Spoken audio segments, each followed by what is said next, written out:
citizen's voice, joining you this morning for coffee, tea, water, whatever you're drinking this morning, your favorite beverage, and conversation. We also are live on Facebook at facebook.com/CP Brenda Jones. For those who would like to see our lovely panelists this morning.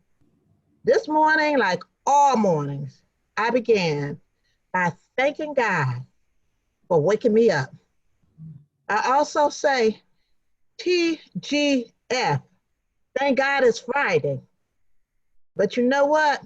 It doesn't matter what day it is, because I'm continuing on Friday, Saturday, and Sunday, doing what I do for the city. But this is the day that the Lord hath made. So we must rejoice and be glad in it.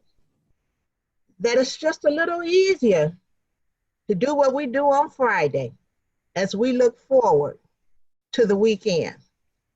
As I told you last week, City Council began holding executive sessions this past Monday to finalize the 2021 fiscal year budget.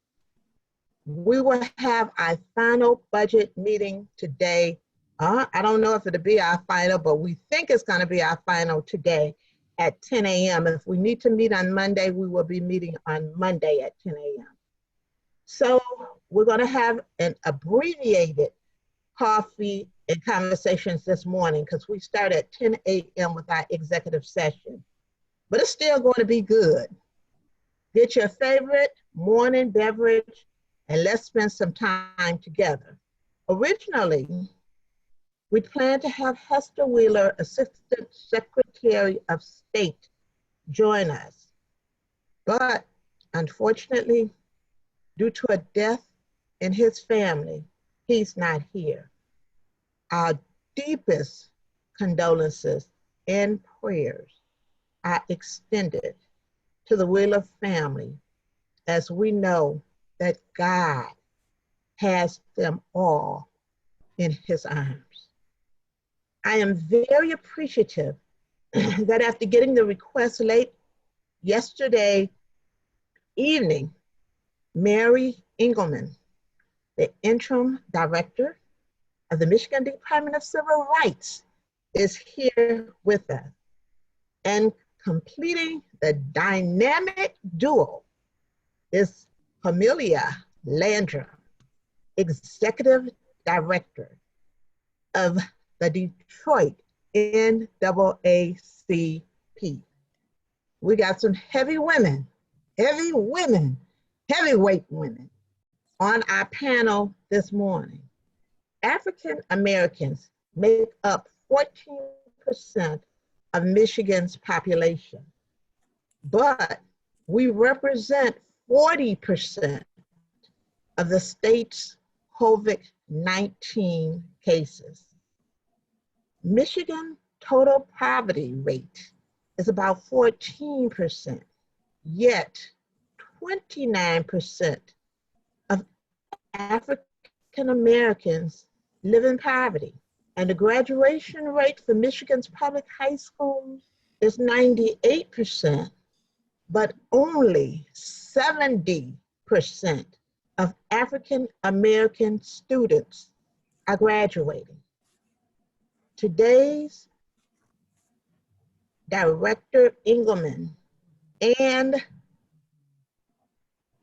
Sister Landrum are going to give perspectives on this racial disparity and inequity and what can be done to help address it.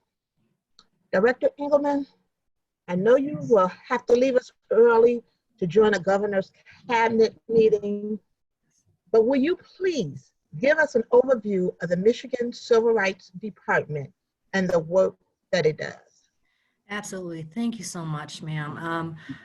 Hearing those numbers are incredibly depressing and upsetting, but they're true. And so I wanted to and I will touch on that a little bit, but I want to go into, You know, the Michigan Civil Rights Department was created based on the Constitution of our great state that says that no person shall be denied equal protection under the law. And with the Elliott Larson Civil Rights Act, which was an added some language to the Constitution in terms of discrimination, we really did move the needle in a major way. When you look at our state, we are the only state in the nation where we have an 8-member commission, and they are part of our Constitution. No other state has that. That's how important it is here in Michigan, that we do not allow discrimination. We take over 2,000 complaints a year, literally. And literally this just half the year is done, and we've already closed 800 complaints. We work very closely with the federal government on housing and also on Equal Employment Opportunity Commission, because these are the types of things that African Americans, brown and Black people are constantly struggling with. So that's one of the things that we really do. And I want to talk about what our commission has been doing, because when you talk about education, our commission is getting ready to put out an education report. They did a tour of the state. They talked to children, adults, experts in Detroit and all kinds of other areas of our state to find out what are the challenges. And, you know, and the reality is, and you will see this within the report, and I would say this is why our commission actually has done some media coverage kind of commending the Sixth Circuit Court on how they stated that education is a civil right. It is something that everyone should have. And with that being said, you know, we are getting ready to put out an education report, the commission is, and so that is really important. And I will tell you that the governor sees this as important also, because with one of her EOs, she pretty much said in that EO that the Michigan Department of Education will work with civil rights to ensure that the disability community in the times of COVID-19, that they are getting the same education. And what that means is that if you have a disability, you can't be taught the same way as if you had no disabilities. And that has to be taken into consideration in every district. And so those are the types of things that we are really looking at and making certain that that is happening. There's another thing that I want to talk about too, in terms of when you're talking about the COVID-19, 40% of the deaths are African-American. That's us. That's our parents, that's our children, that's us. And that's just not okay. So we have to go back and look at the systemic racism and look at, you know, the past and how it interacts with the future and how it impacts our people. And so when you look at that, you know, the governor again has created this task force. It is completely out of the box, because there's not a lot of states that are doing that. And we are leading the country on some of the initiatives that we're doing. And so when you look at the coronavirus, it's the governor's Michigan Coronavirus Task Force on Racial Disparities. That's something that we are on. We are at the table. We have 3 people from our department alone that serves on that committee. And we are really looking at, and the whole mission of it is saving lives, saving brown and Black people's lives, specifically Black people. And so everything that we're doing on that task force is looking at how are they testing? How are we making those decisions? The department just put out a press release just this week stating that if you discriminate against an African-American or anybody with disabilities, it's against the law and we're gonna come at you. And so we're getting ready to put a letter together that goes to all the hospitals saying that you don't get to make decisions based on how you feel or what you think. You get to make decisions on equity. And the difference about equity and equality, equity and, you know, and racial equity is, here's this thing. Equality is everybody gets the same thing. Equity is, you know what, you can give everybody the same thing, but some places need more. And you can look at the education system in Detroit and say you cannot compare that with a Bloomfield Hills tax base, that when they get the same amount of money per kid, that it's going to be the same education. We as a state have to step up and give Detroit more. That's the kind of thing that we have to look at. And that's where you look at the racial equity. And that's where where the rubber hits the road.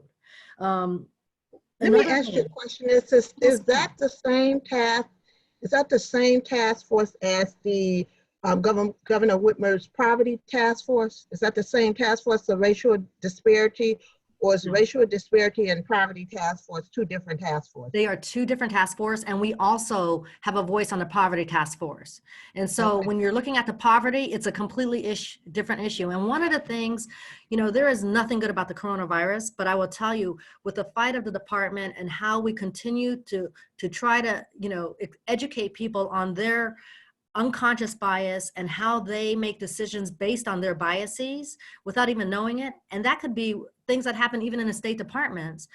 This coronavirus has brought things to the forefront that this is an opportunity for us to really push the needle forward. And that's what we're doing at the department. We are always knocking on the governor's door. We're always reminding them. And I will tell you something, with our department, the discrimination doesn't stop. And I believe that when everything settles down, there's going to be a lot more complaints. Our complaints continue to go up. We have actually closed 800, as I said earlier, but we have also had the opportunity to reach hard to reach communities. So we have communicated with 730,000 Michiganders that are a part of our deaf, blind, or hard of hearing community. And a lot of them reside in Southeast Michigan. A lot of them reside in Detroit. And so these are the things that we're doing at the department. We're fighting for us and for our equality and racial equity, which is incredibly important. Thank you so very much for giving us that information. I know you are extremely busy, and especially with everything that's going on with COVID-19, that really doesn't make it any easier for you because, again, we have so many people that are in poverty, so many people that are facing racial disparity that are testing positive for COVID-19. I want to thank you. I want to give our callers an opportunity to ask you any questions that they have because we know you have to leave. So to our callers, if you would like to ask a question, if you press *9, if you're on the phone, *9, that will put you in line to be able to ask any question that you want to ask of Director Engelman. And I know we do have a couple of people who've already raised their hand. And so I'm going to ask my co-host if you would help me with those that have raised their hand to speak. Madam President, we have our first caller. The last 3 digits of their phone number is 751. Caller 751, you are unmuted. Thank you. Caller 751, you're on with Council President and Director Engelman. Caller 751. Caller 751.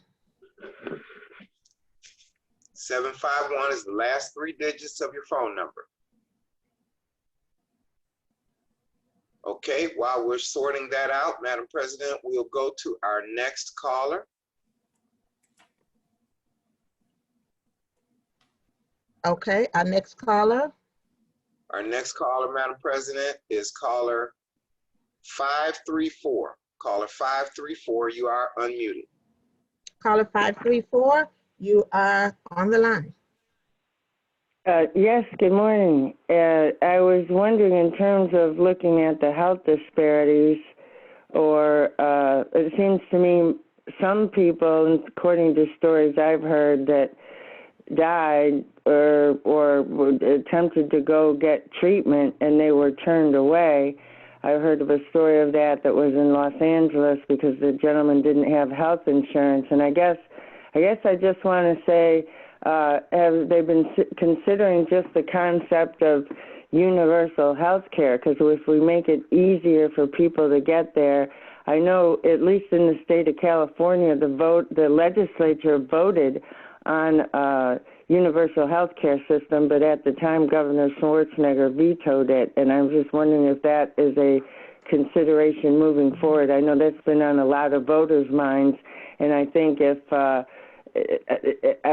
had that experience before too. You go to see a doctor, you need help, and they just start asking you all about the insurance. Well, if somebody's got COVID-19 and they're coughing, I mean, they need to be tested first and worry about the money later, and I think we would have had a lot better outcome. So has anything like that been considered? Thank you for my question. Let her hang up and let her answer the call. I'll answer your question. Thank you. Thank you so much. There has not been a lot of talk about universal health care, but I do know that the governor has been mandating that you can get tested for COVID, and it doesn't matter what your social economic situation is and so on. I think that healthcare is an incredible problem nationally. And so, you know, that hasn't really come up yet, but that is something that I'll definitely report back to the governor's office when I go in and just say that I received this question from you, because, you know, we just need to elevate this. And, but we haven't heard of people being denied for that per se. We know that there's anecdotal things that are coming together, and we encourage people. Right now we have about 14 cases that are specifically coronavirus related. And so that we're looking into and we're investigating. But I do think that that is something that is very important, and we need to watch that. And that's one of the reasons why we are sending out the letter to all the hospitals and all of the healthcare institutions saying that they can't just deny help to any citizen of Michigan or any guest of Michigan. Okay, thank you so much. Next caller. Madam President, we're going to try caller 751 again. Caller 751, you are unmuted. Good morning. Caller 751, good morning. Okay, Madam President, we're going to go on to our next caller. That is caller 658. Caller 658, it's the last three digits of your phone number. You are unmuted. Good morning to everyone. Thank you so much, Council President, for having this call. I'll be very brief. My name is Daryl Harris from the city of Detroit. I heard that you are dealing with civil rights and going to be addressing the disparities, dealing with poverty in Black and brown communities. One of the things that's on the table is the right to literacy that is approaching, and that there is some talk about a need to be made by the governor as soon as May 7th. As you know, there was a lawsuit in the city or in the state dealing with this right to education. Mm-hmm. And I was just wondering if there was going to be any moves made by the governor, because that is a large part of disparity and poverty. Poverty as being a health issue, but also relates to the education that we receive and the lack thereof in the city of Detroit and all over the state. Thank you. All right. Want to respond? Absolutely. You know, I followed the lawsuit. I know that that is on the table for the Poverty Task Force, and they're discussing it. I don't know what the governor is going to do, but I will tell you that she has been very receptive to the recommendations of these task force, because they are comprised of people from across the state. And so, you know, I am hoping that something will come out soon. But again, you know, that's her department or the executive office. I don't have, you know, that close of a knowledge of what she's going to do. But I do know that that is definitely being discussed on the Poverty Task Force. And also that has also been brought up on the Racial Disparities Task Force also. So I think that my guess, and this is my personal opinion, is that she's going to make some kind of statement or do something in the near future.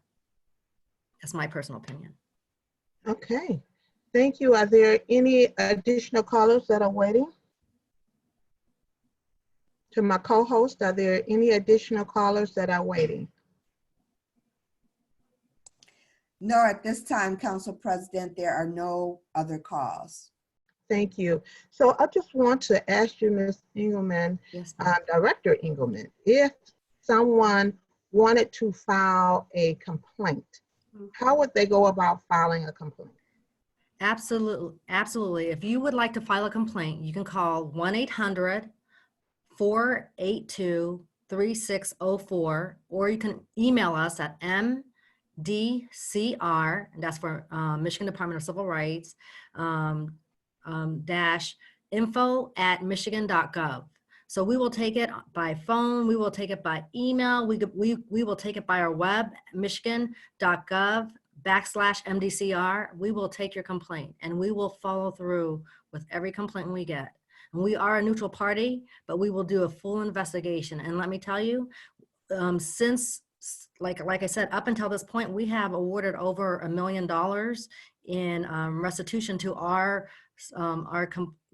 that's what we found with other companies or whatever on behalf of our citizens that did file a complaint. So we're no joke. We are the law. We are a law enforcement department, and we will protect you. That is our total mission, is to make certain that there is no disparities there.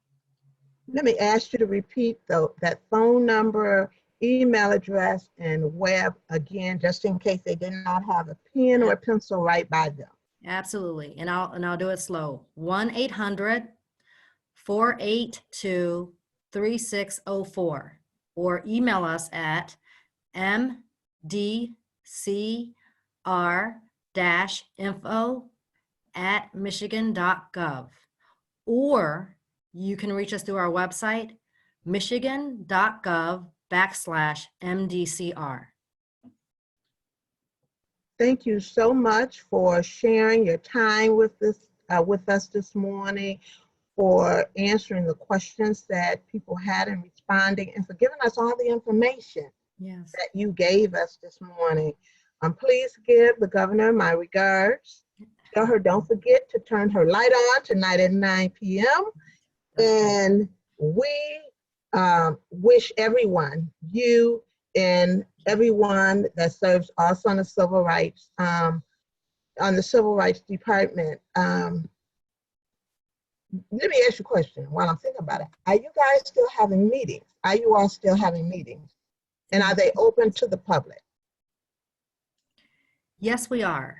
And as a matter of fact, our community engagement folks, and I don't know if you recall this, but in November of last year, we facilitated a conversation with the Checkers Bar in downtown Detroit, working with our partners and also the city of Detroit to facilitate a racial incident that happened there. So we are going to have Zoom meetings all across the state talking about your rights, because right now, with all the things that are going on, you need to hear from us and know that you have a place. You have a place to go. You have a place to file, and you have people that are going to move on your case or your situation. And so that, I just want that to express that. If you feel like you've been discriminated, you have that. We're also doing a lot of meetings with local governments and different councils across the state to ensure and remind them and kind of give them examples of where this disparities can happen. You know, one of the things that we have communicated with all of the police, law enforcement across the state is, and we just sent a letter to all of these folks, just reminding them, as we are required to wear masks for our own protection, that everybody is, that if you're a brown or black person, because we're wearing a mask doesn't mean that we are a thug or that we are just trying to keep our family safe. And so those are the types of things that we kind of push the envelope and we just kind of call it out there. And so, and it's very important, because those unconscious bias will make movements on things that are just not true. And so those are the types of things that we are doing. So yes, and you can visit our website. We are putting those together now, and they will be listed on our website, as I told you, at the michigan.gov/MDCR for our events. All right. Again, thank you. And thank you to all who serve on the Civil Rights Commission, and have a good meeting this morning. Thank you much. Thank you so much. Thank you. Thank you for joining us. Thank you. Thank you so much. All right. Everybody. Our next guest and panelist is the Executive Director of the Detroit NAACP, and I'll call her my sister. And so it was easy for me to say Sister Landrum. Thank you.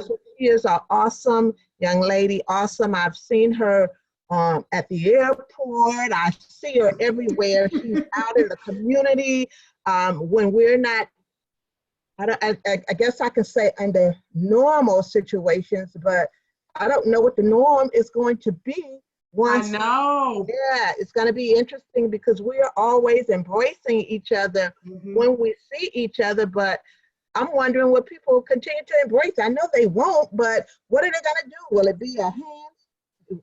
What will it be? What is the norm going to be for us? I know that there are some people that I just can't wait to hug again. So you will be one of them. And once we figure out the new normal, we'll have to deal with that. But you are definitely getting a hug. Thank you. And you know you're going to get one too. Our executive director of the NAACP follows in the footsteps of another furious female director, one that was also my sister and my colleague at the Detroit City Council. And she was, I want to say she was the first female director for the NAACP Detroit branch, and that was my former colleague and still is my sister. She was also my mentor, and that is the Honorable Joanne Watson. And so you're following in some great footsteps, shoes. A great, awesome woman, and you're also a great, awesome woman that's doing a great, awesome job with the NAACP. So please just give us an update on what's going on with Detroit NAACP. Absolutely. Thank you so much, Council President.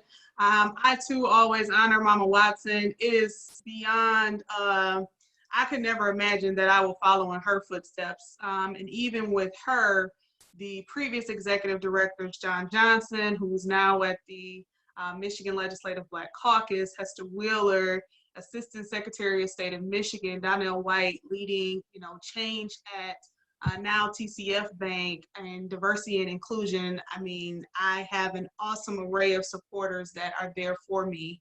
On behalf of our president, Reverend Dr. Wendell Anthony, our executive committee, all of our members and supporters, it is truly a pleasure to be here with you this morning. And just to talk about what the NAACP in Detroit is doing for our community, and trust me, we are doing. As Mary talked about the Michigan Department of Civil Rights and calling out those unconscious biases, it just really warms me that we have an opportunity to work in Michigan with a legislative body that enforces civil rights and that holds civil rights to such a high standard. There are many people across this nation that have no place to go when they run into situations and they don't know who to call. Some people call the Michigan Department of Civil Rights, some people call the Detroit branch in NAACP, and we welcome those calls because we need to know exactly what's going on in our community. Thankfully, we've had a great working relationship with the Michigan Department of Civil Rights, where they will come to our office and take complaints in, and we forward complaints over to them. That way we have the proper investigative authority to say what you are doing in your community, what you are maybe discriminating against in your housing complex, at your work. These things are not right, and you cannot continue to discriminate against people, and you cannot continue to treat people badly. You cannot think that you will get away with it. As it relates to COVID-19, I believe that we have had an awesome response to the community.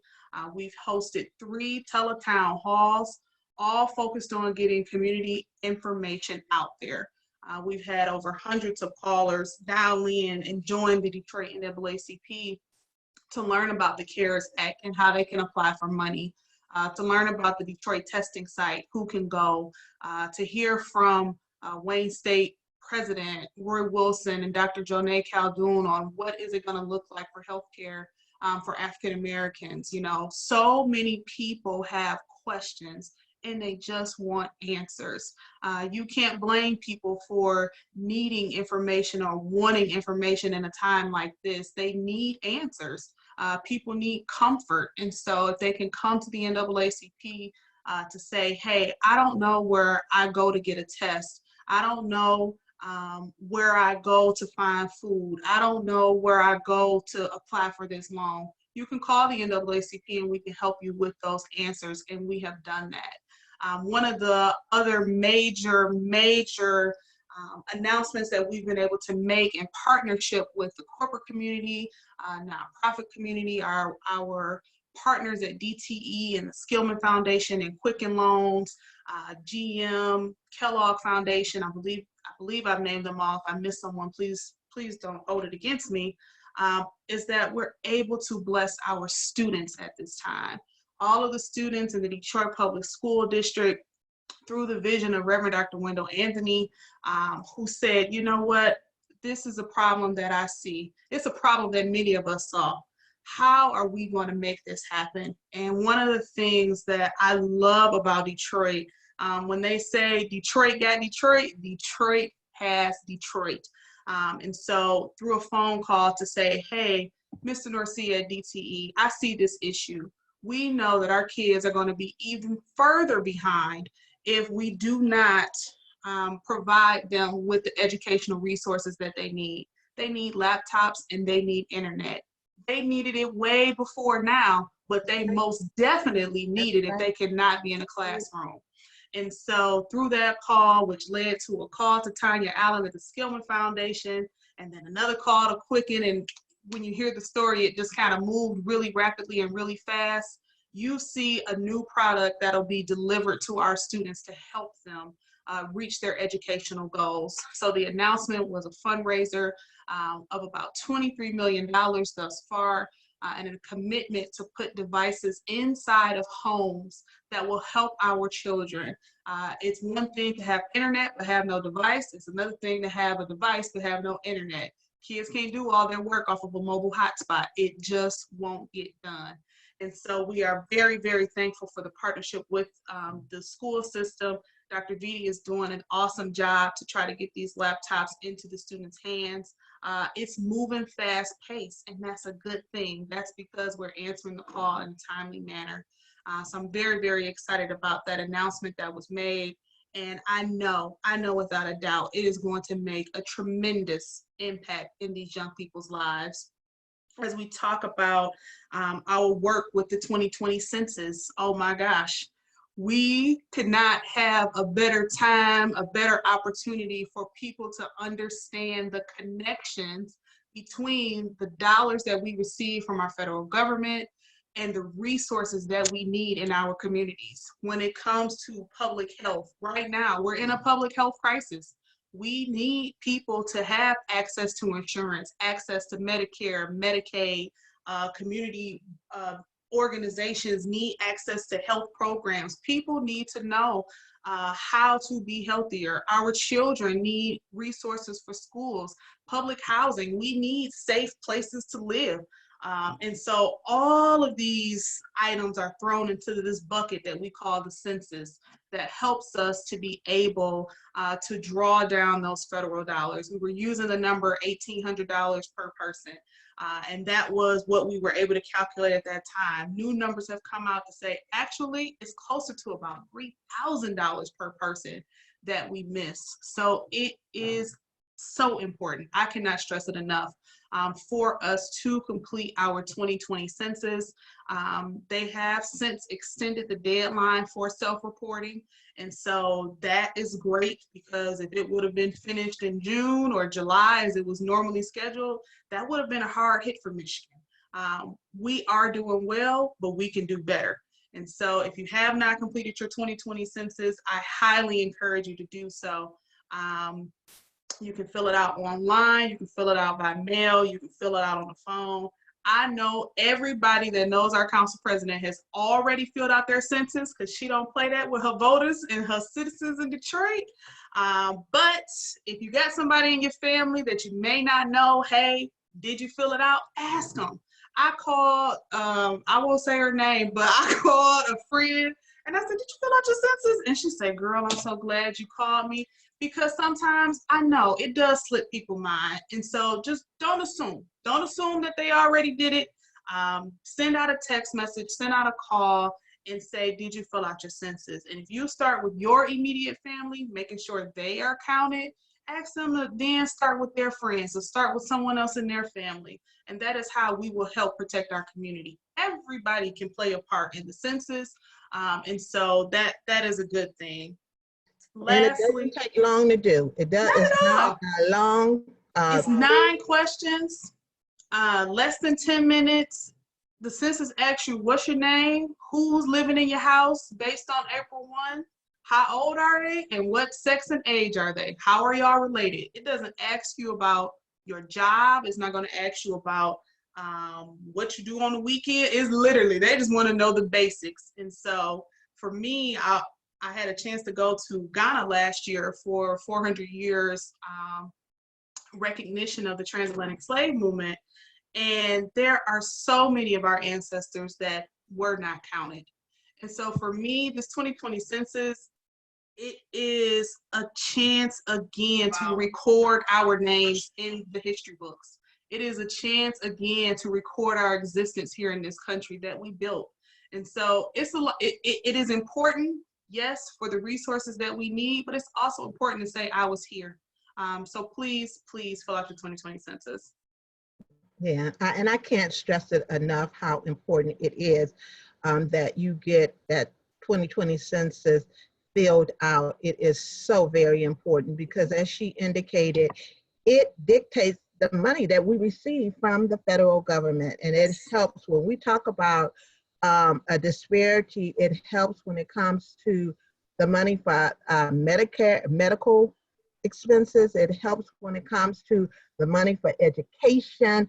It helps when it comes to the money for transportation. You would be surprised how those census numbers count. Yes. And so it is so important that you fill it out. It's not going to look at anybody's personal life. As far as I know, at one point people were saying, if I owe child support, it's going to give information about me and it's going to cause someone to come to me. It doesn't look at any of that. That is not the purpose for the census. So please, the purpose for the census is to get federal dollars from the federal government so that we can have our fair share in the city of Detroit. Thank you so much. And one last question I do have for you before we go to callers on the line. And again, if you would like to ask a question, please press *9 on your phone, and that will put you in the waiting list to be able to talk to my sister, Executive Director Landrum of the NAACP. Lastly, I hear that there's a new date for the 2020 Freedom Fund dinner, and it's really not because of COVID-19. When will it be and why? So I was just texting with former Executive Director Emeritus, Mr. White, about what we would be doing this Friday morning in preparation for the dinner. We would be running around looking for the videos, trying to figure out the final script, look for a new seat on the blue dais because somebody would say that they're coming. And the dinner would technically be this Sunday. I haven't spent a Friday before the dinner at home in at least 10 years for sure. We originally moved the Freedom Fund dinner because of the auto show. And so with it moving to June, it created a new opportunity, and we moved it to September in the fall. Now, in the face of COVID-19, of course, we want to make sure that those who would join us are safe. We want to make sure that we are not spreading any viruses or continuing in the pandemic. The health and safety of our supporters is what's most important. So we are still going to be moving to the fall. We are looking at right now what the new opportunities are around the dinner. We are so thankful that the city of Detroit has supported us. This will be 65 years. 65 years we've been hosting this fundraiser, and it's our primary fundraiser. It's how we operate. It's our bread and butter. So we are looking to have some excellent announcements that'll be coming out soon, but we do want to say thank you all. If you still want to dress up on Sunday as if you had been or were going to go to the Freedom Fund dinner, do so. It is definitely going to be an event that'll be missed this Sunday, but we can't wait to bring you something even better this fall.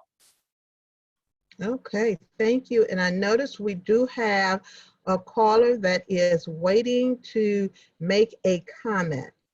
We have caller 534. that is on the line. Caller 534, you are unmuted.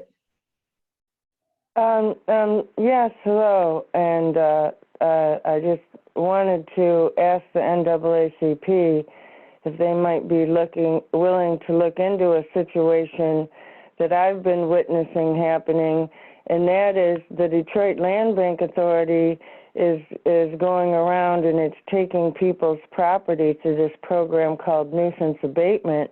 They did it to my elderly neighbor, and she was paying her taxes. And I, at one point, flagged a police officer down who was in a squad car, and he literally shrugged his shoulders and wouldn't come over when there were people going into her house.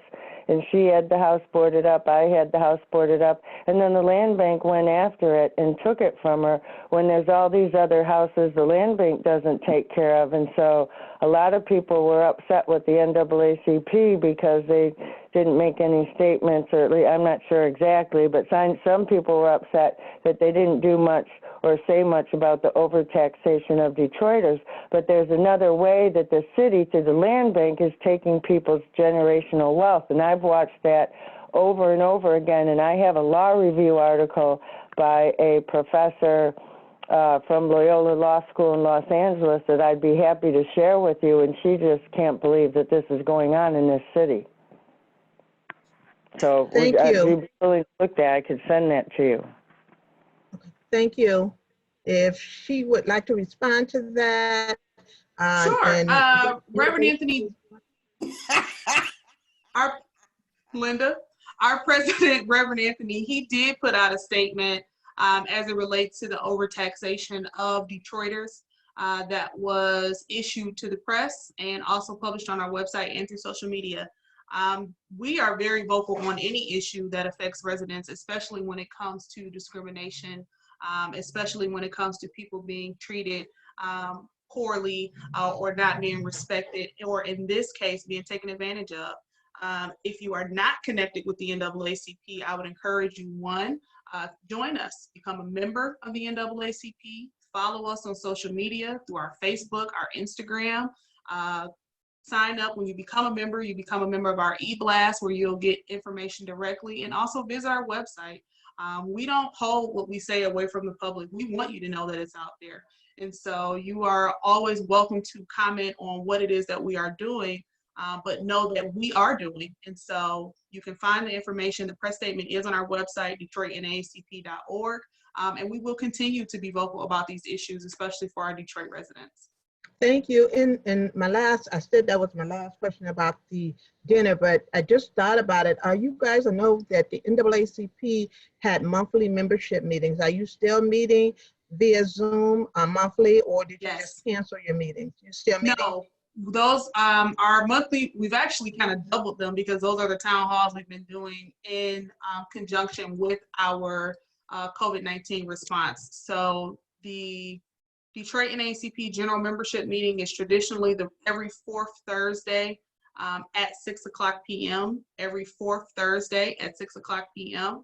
But again, if you please connect to all of our social media, connect to our website, call and ask if you can be included on our email list.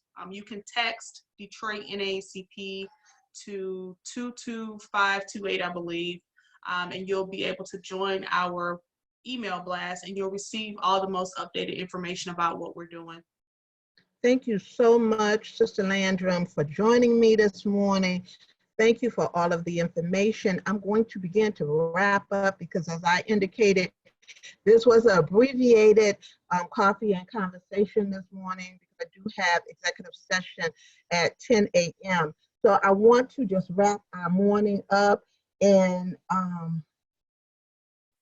I want to tell you to switch over to our city's website or your government access channel on Comcast or AT&T Uverse to watch City Council at 10 a.m. Again, we had two awesome heavyweight sisters join us this morning, and Director Engelman and Sister Landrum, the Executive Director of the NAACP.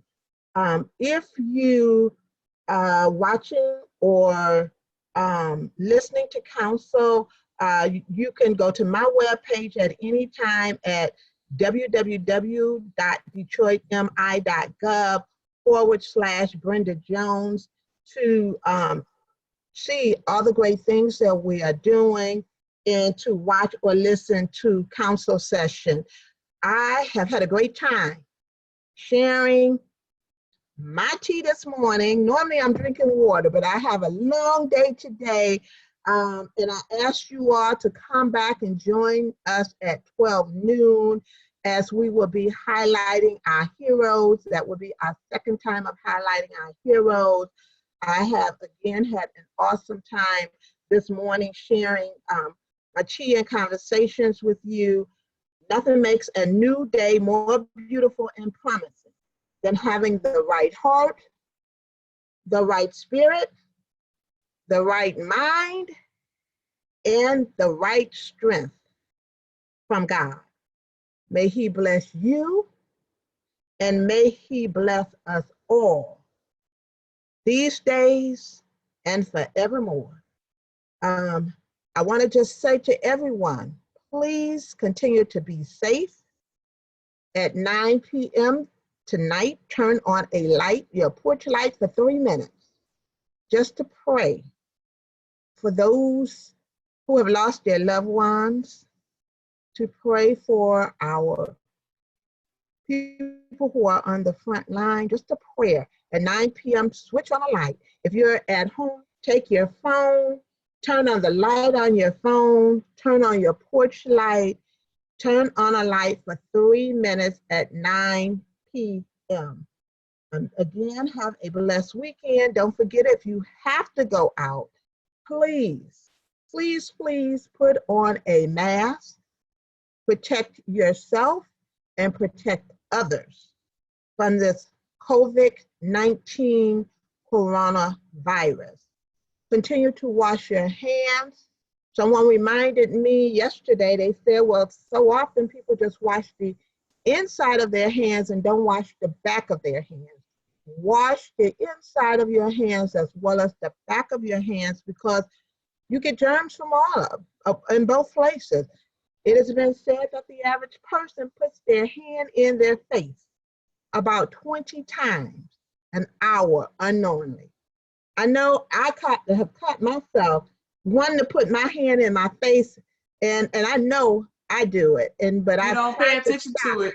Right. It's just something we do. And since that statistic have come out, I try to catch myself. And as I try to put my hand in my face, when I first grab my hand sanitizer, I always keep hand sanitizer somewhere close to me. And before I rub my eye or touch my face or anything, I put hand sanitizer on my hands. So be sure to wash your hands as much as possible with warm water and soap. Use hand sanitizers when out. Please practice social distancing. Continue to practice social distancing. Please be careful. Please try to be more compassionate with others. Please try to love each other. Sometimes I know it might be a little difficult, but please treat people the way that you want them to treat you. Have an awesome weekend. Stay safe. And until we meet again, God bless. Thank you again, Sister Landrum. Thank you for all that you do. Give my best to President Wendell Anthony, Reverend Dr. Wendell Anthony. I promise I will. Thank you. And God bless, and thank you for joining us. I am going to tune off now and get ready for my 10 a.m. executive session. Thank you again. Thank you.